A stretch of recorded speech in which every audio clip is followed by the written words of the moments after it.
Good morning. Welcome again to my YouTube channel. This is just Sanya. I am a social work practitioner and associate counseling psychologist by profession. And the title of this video is Clean Hands. This is part one. The video is about masturbation. In this video, I address this issue from a biopsychosocial and spiritual point of view. However, I must say it is a topic that includes strong sexual content. If you're not comfortable with that, you can check out one of my other videos on body positivity, self esteem, etc. Right? My second thing to declare is that I do have a biblical Christian worldview. And your worldview basically is how you look at things, how you perceive things, your broad understanding of the meaning of life, and everything is filtered through the lens of your worldview. So if you are polytheistic or atheistic or of another worldview, just want you to be aware that this is my worldview. But I encourage you to also watch the video. It doesn't matter. And I look forward to your respectful comments at the end. All right, so this video is for anyone who has gone through puberty. So whether you're male, female, a young person, older person, it can be beneficial to you. So let's get started. First, I'd want to define masturbation. Masturbation is the act of stimulating one's own genitals with either your fingers or an object for the purpose of pleasure. So I would want to rule out children experimenting, like a 2-year-old or a 3-year-old just discovering a body part and saying, what is that down there and touching it? I wouldn't consider that to be masturbation. Neither would I consider somebody who has a fungal infection and they are itching. The intention is of significance. All right, so that being said, what are some of the reasons why persons masturbate? There are varied reasons. I cannot actually cover everything. I like to keep the videos short. I will not be able to cover every single reason, but some of them are boredom. Boredom is a factor because it's something to do. You can pass time with it. Also, could be stress or anxiety related. It is a tension reliever. So if persons are tense and they're worried during exam time, a lot of pressure is on, a lot of assignments, deadlines, a lot of things to contend with, persons might do it just to get rid of the stress.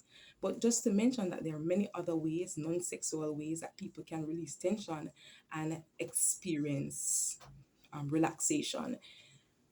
Insomnia, masturbation can be used to induce sleep for persons who are finding difficulty falling asleep.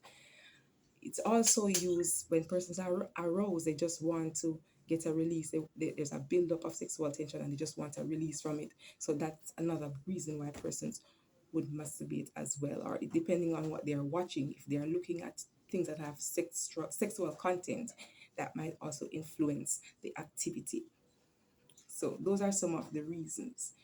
And there are also what we call triggers. Triggers are things that happen that influence you engaging in a particular behavior. It's an antecedent. Usually it comes before the behavior and it motivates the presence or absence of the behavior. You can have person triggers, you can have place triggers, and you can have also basically thoughts as triggers as well. It can be a matter of your biological rhythm as during the menstrual cycle. Let me touch on these very briefly. So a person trigger is as simple as it sounds.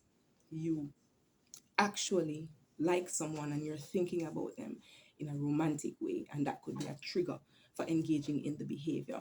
A place, you can have memories attached to a place, and when you go there, it triggers you to engage in the behavior.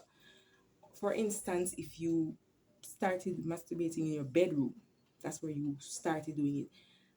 Many times as you go to your bedroom, you might experience the urge to engage in the behavior. Being in that space has become a trigger. Okay. Biological rhythm. So we know that women, their libido is centered around the menstrual cycle. For some persons, we call them inter. So before their period come, they have a heightened sex drive. Or some persons during the menstruation cycle, during the period, because the cycle is the whole thing. So during the period, they experience an heightened arousal, and some people are what we call after. So they experience it after. So the person before is intro, the person during is inter, and the person after. So if you have an heightened sexual drive at that point in time, you may also experience that as a trigger to engage in the behavior. And thoughts, what you're thinking, what you're watching, can also influence the practice of the behavior.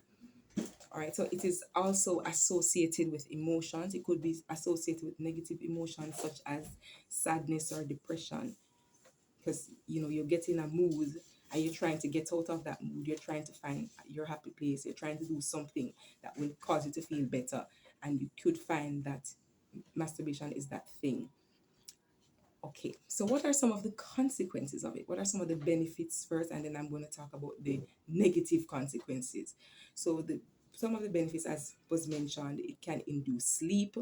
It also can reduce tension. It also helps to get rid of sexual tension. There you go. That's it. Not much benefits to it, but the consequences are much longer list. You can have minor injuries, especially female, because of how the female anatomy is structured. You are more likely to have like injury from the fingernails, or if persons are using objects, this object can introduce foreign chemicals to the body that throw off the balance of the vagina and lead to infections and odors if you're not hygienic. It can also lead to feelings of guilt and shame, particularly if you are of the view that it is wrong. And that is my worldview, and I'll share more on that later on. That is wrong, you can end up having strong feelings of guilt and shame by practicing it. You can also grieve the Holy Spirit. So the Holy Spirit is the one that is a part of the triune God that enters into the body, the literally habitating in your body. He gives you guidance, instruction, wisdom, empowerment for living. And he is offended when we sin. And so masturbation is one of the things that can cause him offense and grief. It can lead to demonic interference. And let me explain this. All right. So if you have any knowledge of the sexual response cycle, it looks somewhat something like that, and then you go around again because it's a cycle. So you start out, you're not aroused, and then you enter a state of arousal, and you're engaging in some kind of behavior, or you're thinking something that heightens your arousal. So you begin your breath patterns, your breathing patterns changes, your pupils dilate. If you're a female, your breasts swell. There's an increased blood flow to the genitals. This causes the erection in male, and women have their own version of an erection where the clitoris is erected. There's an increased blood flow down there. All of the entry points of your body is wide open. Your mouth is open. All the entry points are open, and a lot of emotions are experienced: excitement, pleasure, joy, whatever.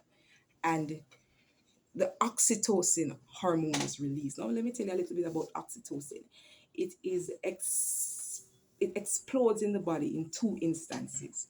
One, during the birth of a child. One, after you have that birth of a child, the first thing that the doctors do is clamp the umbilical cord and throw the baby on the chest. When you hold that baby for the first time, a burst of oxytocin is released, and you experience a bond with that child instantly. It's called the bonding hormone or the love hormone. This hormone is also released when people in, are sexually active. And the purpose of oxytocin is to create a bond. That's why it's called the bonding hormone or the love hormone. So when that is released and you're in this heightened state, all of your senses are engaged and open. What happens? A demonic spirit that is thereby bonds with your spirit, because there's no human person there. So normally, what happens if you're copulating, if you're engaging in a sexual activity with another human being, then that bonding hormone knits you together. You and that person have this bonding experience when you are sexually active.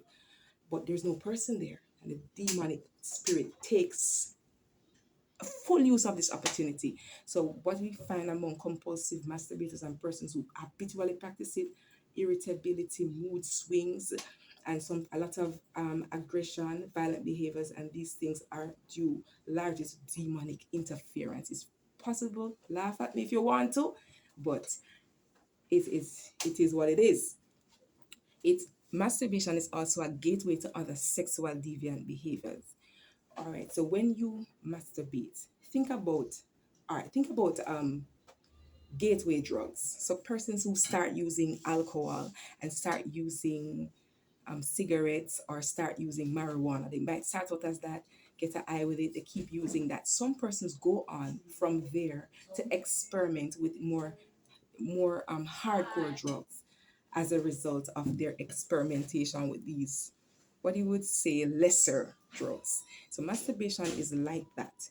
When you masturbate, you are engaging in a sexual act with yourself.